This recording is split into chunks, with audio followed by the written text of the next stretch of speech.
참 좋은 저녁입니다. 정말 오랜만에 목요 저녁에 강단에서 뵙는 것 같습니다. 정말 목사님께서 이런 강단을 내어주시고 설교를 할 수 있는 기회를 주시는 게 정말 신학생으로서 얼마나 감사한 일인지 모르겠습니다. 사실 목사님께서 지지난주에 이제 목요 성령 집회를 맡겨주셨을 때부터 쭉 고민이 있었습니다. 우리 교회에게 또 이 시간을 통해서 어떤 말씀을 선포하게 하길 원하실까 기도하는 마음으로 또 묵상을 하다 보니 목사님께서 전도와 선교를 선포하셨고 또 이제 다가오는 6월 말에 저희 카렌 선교도 처음으로 나가게 되는 이 상황에서 정말 우리가 전도와 선교가 무엇인지에 대해서 한 공동체로서 묵상할 수 있으면 참 좋겠다는 마음이 들었습니다. 그래서 오늘 본문을 가지고 말씀을 묵상하게 될 텐데요. 사실 오늘 본문 말씀과 어찌 보면 제가 앞으로 하게 될 여러분들에게 나눠드릴 이 설교의 내용을 이미 어디서 한 번쯤은 들어보셨을 수도 있습니다. 너무나도 전도와 선교에 대해서 유명한 말씀이기 때문에 우리에게 익숙한 말씀일 수도 있는 것이죠. 그럼에도 오늘 이 말씀이 오늘 우리에게 선포되는 하나님의 말씀임을 믿는 믿음으로 들을 수 있는 저와 여러분 될 수 있기를 주님의 이름으로 축원합니다. 또한 이 말씀으로 인하여서 우리가 정말 전도와 선교에 이 도전받는 저녁이 될 수 있기를 소망합니다. 여러분, 오늘 주제가 오직 성령이 너희에게 임하시면 그리고 전도와 선교입니다. 그럼 제가 한 가지 질문 드려보도록 하겠습니다. 여러분, 전도와 선교가 무슨 차일까요? 전도가 곧 선교고 선교가 곧 전도고 맞습니다. 이 둘은 떼어놓을 수 없는 약간 동전의 앞뒷면처럼 전도가 있는 곳에 선교가 있어야 하고 선교가 있는 곳에 전도가 있어야 합니다. 그래서 조금 더 원론적인 이 차이점을 한번 달아보고자 하는데요. 여러분이 생각하시는 전도의 이미지는 어떠신가요? 약간 누군가를 찾아가서 만나서 복음을 전하는 것입니다. 전도는 말 그대로 내가 만난 예수님, 말씀에 드러난 복음의 사실이 무엇인지를 잃어버린 영혼에게 전하는 것 그 자체, 그것을 우리가 전도라고 이야기합니다. 그러면 선교는 무엇일까요? 선교는 조금 더 넓은 개념으로 생각해 볼 수 있습니다. 전도를 하기 위해서는 이 복음이 세상에 전파되기 위해서는 교회가 또 믿는 공동체들이 힘써야 하는 일들이 있습니다. 그래서 복음 이 전도를 중심으로 이 명령을 잘 수행하기 위해서 교회들이 해나가는 모든 일들이 이 선교의 범위 안에 포함될 수 있는 것이죠. 포인트는 선교의 핵심은 전도라는 것입니다. 그리고 전도는 선교의 사역들을 통해서 이루어져야 한다는 것이죠. 우리가 그리스도인들로서 이 전도와 선교를 정말 우리의 사명으로 받아들여야 함을 믿습니다. 그리고 이 모든 중심에는 복음이 있어야 하는 것이죠. 그러면은 우리가 이 세상에 나아가서 전도를 하고 또 주님의 일들, 선교를 한다고 이야기를 할 때 우리는 크리스찬으로서 어떤 마음을 가지고 또 어떻게 이 선교와 전도를 이루어 나가야 하는 것일까요? 오늘 본문 함께 묵상하시면서 이 세 가지 전도와 선교에 대한 포인트들을 한번 묵상해 보기 원합니다. 함께 묵상하실 때 먼저는 이 복음 전하는 일들이 전도의 사명이 나의 것으로 온전히 받아들여질 수 있는 은혜가 있을 수 있기를 소망합니다. 그리고 그 끝에 정말 이 복음 전하는 사역에 내가 나의 시간과 헌신을 들여서 나의 모든 것을 내어드리겠다는 결단 또한 우리 가운데 있을 수 있기를 주님의 이름으로 축원합니다. 전도와 선교의 첫 번째입니다. 첫 번째, 전도와 선교는 겸손한 순종의 자세로 나아가야 하는 것입니다. 여러분, 오늘 말씀의 시작 이렇게 시작하고 있습니다. 그들이 모였을 때에 예수께 여쭈어 이르되 이스라엘 나라를 회복하심이 이때이니까 하니. 예수님 십자가에서 죽으셨다가 부활하셨습니다. 그리고 제자들을 비롯한 많은 사람들 앞에 이제 나타나셔서 승천하기 직전의 모습에 와 있습니다. 예수님을 만난 제자들과의 사람들은 정말 기뻤을 거예요. 그렇죠? 죽은 줄만 알았던 예수님이 정말 부활을 하셨으니 메시아라는 사실을 자신들의 두 눈으로 똑똑히 볼 수밖에 없었습니다. 그런데 여러분, 우리가 알고 있다시피 유대인들에게 이 메시아는 어떤 존재였나요? 구약부터 약속되어 온 이 메시아의 상은 예수님 십자가 사역 전에도 사람들이 추앙했었죠. 이분이 우리 왕이 되실 거다. 우리 민족을 구원해 주실 거다. 하고 말이죠. 그래서 지금 6절의 질문이 유대인들의 입장에서는 되게 자연스러운 질문이었던 것입니다. 오케이, 예수님 죽으신 것도 우리가 똑똑히 봤고 살아나신 것도 똑똑히 봤으니까 이분은 진짜 메시아시다. 그럼 메시아면은 우리나라를 회복시켜 주셔야 되는데 당연스러운 궁금증이 있었던 거죠. 그래서 물어보는 것입니다. 주여, 이스라엘의 회복이 어느 때이니까? 그런데 예수님의 답변이 무엇이었습니까? 때와 시기는 아버지께서 자기 권한에 두셨으니 너희가 알 바 아니요. 여러분, 누군가에게 질문을 하거나 대화를 하던 중에 누군가가 그거는 너 알 바 아니지, 혹은 영어로 That's none of your business 라고 하는 상황이 보통 어떤 상황인가요? 무례했거나 혹은 선을 넘었거나 혹은 월권이 되는 질문이나 발언들을 했을 때 이런 답장을 받게 됩니다. 한편으로 보면 예수님의 지금 이 말씀하시는 모습이 조금 냉철하고 냉소해 보일 수도 있습니다. 그런데 이 예수님의 답변 안에는 우리가 복음을 전하는 이들로서 가져야 하는 중요한 마음가짐이 담겨 있는 것입니다. 여러분, 혹시 주변에 정말 오랜 시간 동안 기도하고 또 복음을 전하고자 노력하려고 했던 분들이 혹시 계십니까? 아니면 여러분들의 친구분들이나 좀 측근에 계신 분들이 복음을 전하려고 노력을 하기는 하는데 도대체 복음이 심겨지지 않는 영혼들 본 적이 있으신가요? 이게 복음을 딱 듣자마자 그렇군요, 예수님이 구세주시군요, 받아들이면 너무 좋을 텐데 그 받아들이지 않는 기간이 길어지면 길어질수록 전하는 사람은 지쳐가기 마련입니다. 이렇게 되다 보니 우리도 기도하죠. 주여, 어느 때까지 제가 이 복음을 전해야겠습니까?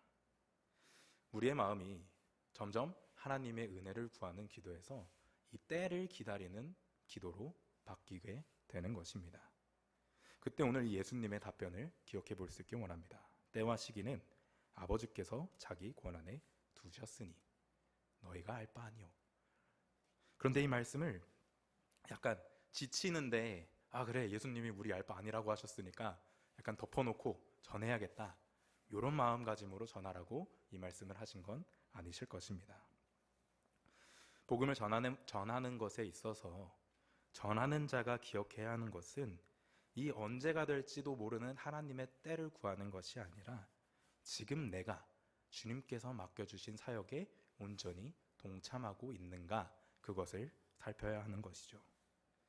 요한복음 4장 36절에 가보면 예수님이 이런 말씀을 하십니다. 거두는 자가 이미 삭도 받고 영생에 이르는 열매를 모았나니 이는 뿌리는 자와 거두는 자가 함께 즐거워하게 하려 함이라. 아멘. 이 본문의 컨텍스트는 사마리아 여인을 만나시고 이제 여행길에 오르신 예수님이 제자들에게 말씀하십니다. 이 말씀 안에서 거두는 자는 이 제자들을 의미하고요, 뿌리는 자는 이제 하나님의 나라를 선포하신 예수님, 또 이제 사마리아 마을에 들어가서 예수님의 사실을 전할 그 사마리아 여인들을 이야기합니다. 이 말씀에서부터 의미가 확정되다 보니 복음을 전하는 자는 뿌리는 자가 되는 것이고요, 이 누군가의 회심의 순간에 옆에서 돕는 사람들은 거두는 자가 거두는 자로서 역할을 하게 되는 것입니다. 그런데 예수님의 말씀이 결국 무엇으로 말미암아 이들이 기뻐한다고 이야기하고 있나요? 영생에 이르는 열매를 보고 즐거워한다는 것입니다. 여러분, 우리는 때로는 뿌리는 자일 수도 있고 때로는 거두는 자의 역할을 해야 할 수도 있습니다. 그렇기에 우리가 어느 때 무엇을 이 시간적인 것에만 집중을 하다 보면 지금 내게 맡겨주신 전도와 선교의 사역이 무엇인가 그 의미가 흐려지기 마련이라는 것입니다. 그래서 우리가 이 복음 전하는 일을 할 때에는 열매를 맺으실 분이 하나님이심을 온전히 믿는 믿음으로 그 사역에 동참하는 것입니다. 여러분, 이런 겸손한 순종의 모습들이 정말 복음을 전하는 우리들의 모습 가운데에 먼저 있을 수 있기를 소망합니다. 정말 우리 눈에 보이는 사람의 때를 기다리는 마음으로 복음을 전하는 것이 아니라 큰 하나님의 나라의 관점 안에서 그 열매들을 기뻐하실 하나님을 바라보는 저와 여러분들 될 수 있기를 주님의 이름으로 축원합니다. 두 번째, 오늘 말씀에 나타난 전도와 선교의 특징은요, 성령님의 능력으로 이루어진다는 것입니다. 우리 8절 중반절까지만 다시 한번 볼까요? 오직 성령이 너희에게 임하시면 뭘 먼저 받아야 되나요? 너희가 권능을 받고. 여러분, 성령님의 권능이라는 말을 딱 들었을 때 가장 먼저 뭐가 떠오르시나요? 아마 저도 그랬고 몇몇 분들은 오늘 새벽에 나눈 말씀 고린도전서 12장에 성령의 은사들이 생각나실지도 모르겠습니다. 물론 이 고린도전서 12장의 은사들 또한 성령님의 능력입니다. 교회가 하나 되게 하기 위하여서, 교회의 유익을 위하여서 주신 성령님의 능력인 것이죠. 그런데 지금 오늘 본문 8절에서 말하고 있는 성령님의 능력은 그것들을 포함한 증인되는 삶을 살게 하는 능력이라는 것입니다.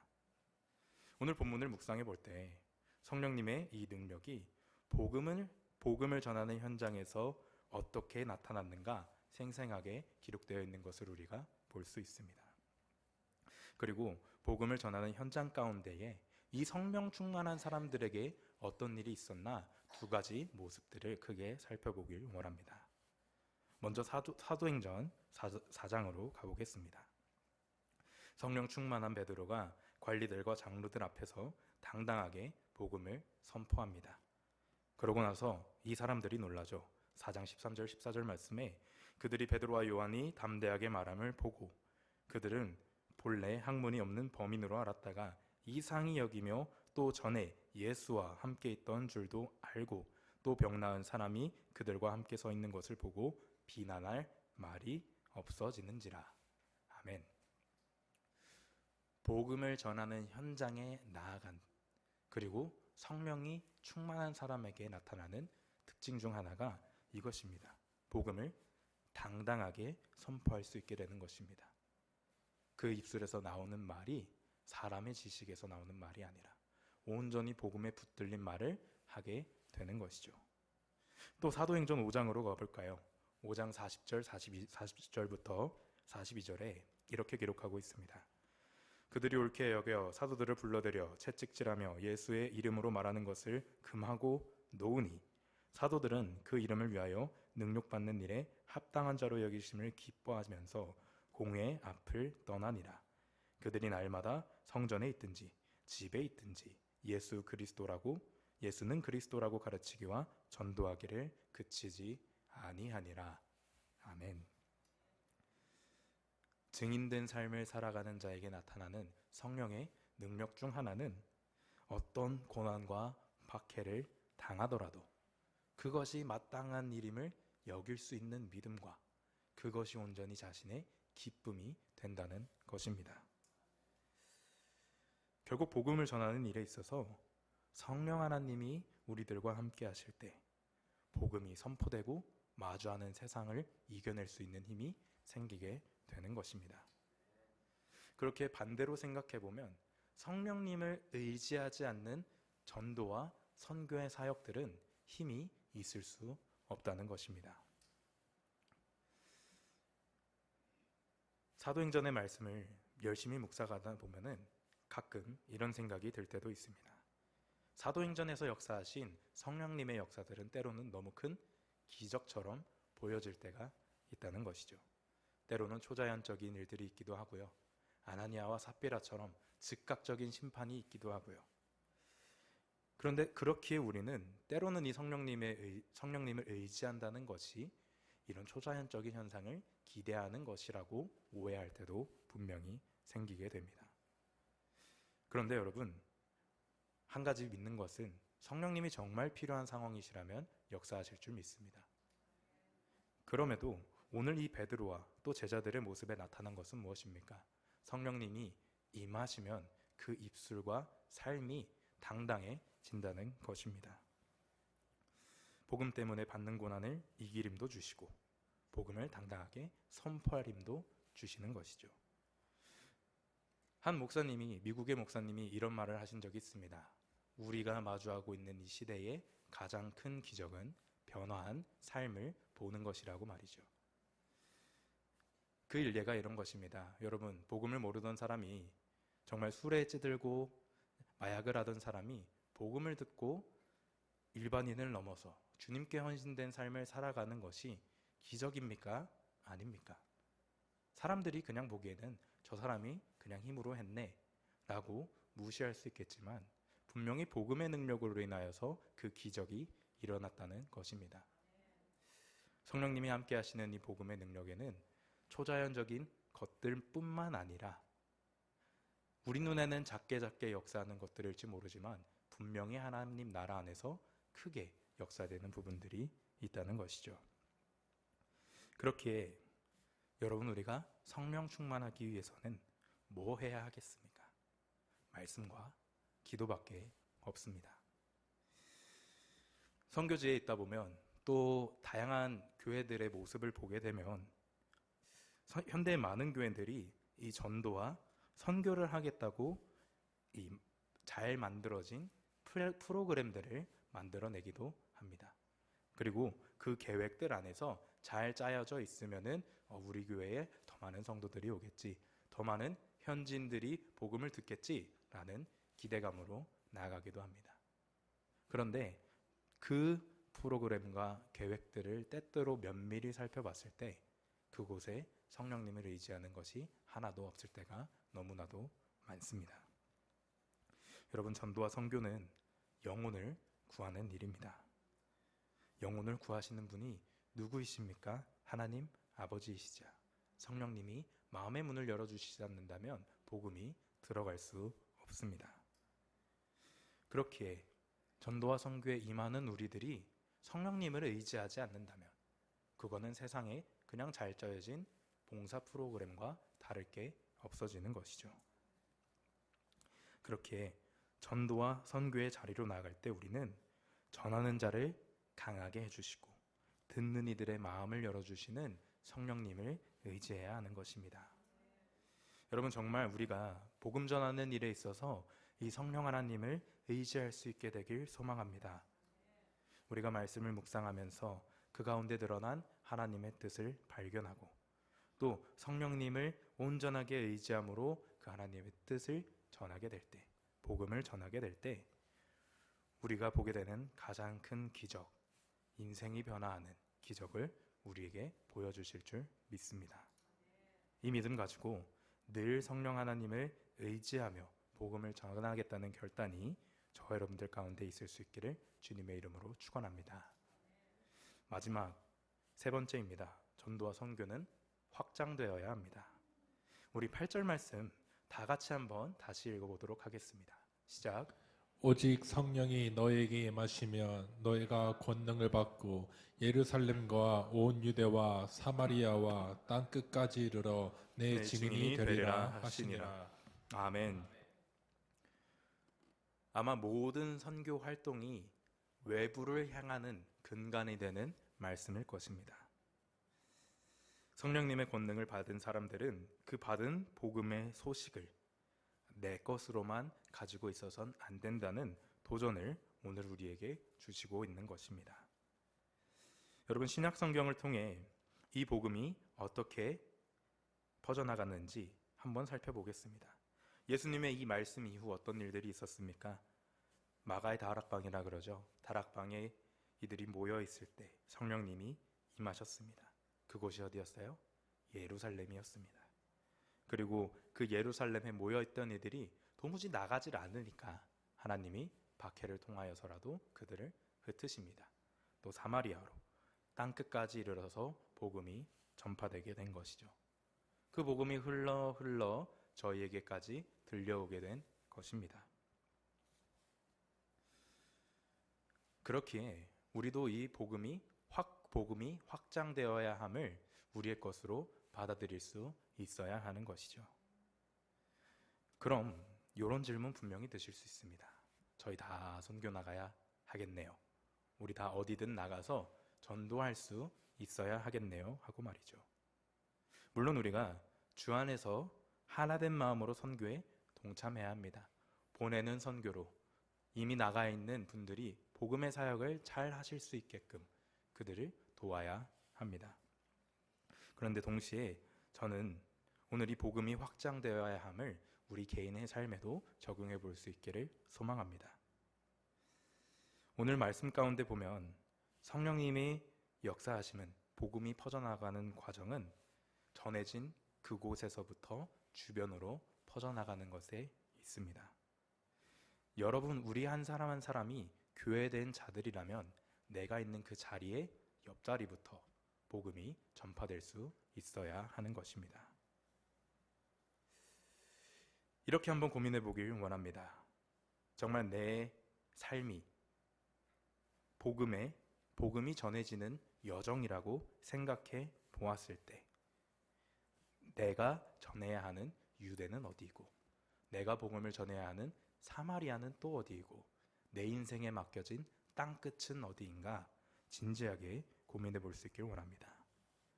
물론 이 물리적인, 지리적인 도시와 나라들을 생각해 볼 수도 있겠지만 저는 우리 개인의 삶에 맡겨진 관계 안에서 이 고민들을 또한 해볼 수 있기를 소망합니다. 우리가 이렇게 진지하게 주님께서 내게 복음의 사역을 맡기신 땅끝은 어디인가 고민해 보게 될 때 내게 맡겨진 이 복음이 확장되어야 하는 영역들 분명하게 보여주실 줄 믿습니다.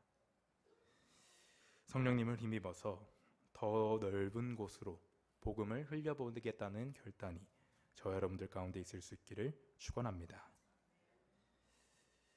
또한 성령 충만한 전도와 선교의 모습이 개개인의 삶에서 있게 될 때 그 교회들이 모인 공동체는 한 마음으로 또 복음을 전하러 나아갈 수 있게 되는 줄 믿습니다. 이 전도와 선교의 사역에 있어서 그런데 한 가지 중요하게 기억하고자 하는 부분이 있습니다. 예수님 말씀하신 대로 우리가 너희의 알 바가 아니요 라는 부분에 너무 집중을 많이 할 때가 때로는 있게 됩니다. 뭔가 그래 지상대명령도 그렇고 예수님도 때는 알려주셨는데 일단 하라고 하시니까 무기력하고 또 포기한 심령으로 그래 복음은 전해야 되는 거야 이렇게 받아들이지 않을 수 있기를 소망합니다. 예수님 오늘 분명히 말씀하셨습니다. 이 모든 증인되는 삶은 뭐로부터 시작된다고요? 성령님이 임하시는 것으로부터 시작된다고요. 세상의 끝까지 우리와 함께 하겠다고 말씀하신 예수님을 힘입어서 증인된 삶을 당당하게 살아가야 하는 것입니다. 저는 이 전도와 선교를 다시 한번 또 묵상하면서 오늘 아침에 나눈 고린도전서 말씀을 다시 한번 깊게 묵상하게 되었습니다. 12절, 4절로 6절 제가 읽어드리겠습니다. 은사는 여러 가지나 성령은 같고 직분은 여러 가지나 주는 같으며 또 사역은 여러 가지나 모든 것을 모든 사람 가운데서 이루시는 하나님은 같으니. 여러분, 전도와 선교는 명령이기만 한 것이 아닙니다. 복음을 믿은 자들에게 주신 은사들로 말미암아서 한 성령 안에서 그 비전을 품게 하시는 것입니다. 한 공동체가 같은 비전을 품게 하시는 것입니다. 무엇보다도 중요한 것은 하나님이 복음 전하는 일을 다 같은 방식으로만 하라고 제정하시지 않으셨다는 것입니다. 성경에 선교는 이렇게 해야 돼, 전도는 이렇게 해야 돼 라고 딱 정해놓지 않으시고 각 사람의 은사에 맞게 각 공동체의 또 상황과 형편에 맞게 마주해야 하는 영혼들과 또 잃어버린 영혼들을 보게 하신다는 것이죠. 이것이 저에게 주어진 사명이자 또한 특권인 줄 믿습니다. 전도와 선교가 이런 특권이라면 여러분, 우리의 이 개인의 복음을 전하는 일이, 공동체의 복음을 전하는 일이 정말 우리의 삶 가운데에 늘 불타고 있어야 할 것입니다. 예수님을 믿고 구원받아서 성령의 능력을 받은 사람들로서 이 전도와 선교의 마음이 늘 우리들의 마음을 뜨겁게 할 수 있게 되기를 주님의 이름으로 축원합니다. 우리가 이 믿음과 또 마음을 가지고 주님 앞에 기도하며 나아가게 될 때 우리는 내 삶에서 맡겨주신 유대 땅, 사마리아 땅, 또 그 땅 끝이 어디인지 분명하게 알게 될 줄 믿습니다. 함께 기도하실 때에 내가 바라보지 못하고 있던 이 잃어버린 땅들은 어디였나 주님께 물어볼 수 있는 시간 또한 될 수 있길 소망합니다.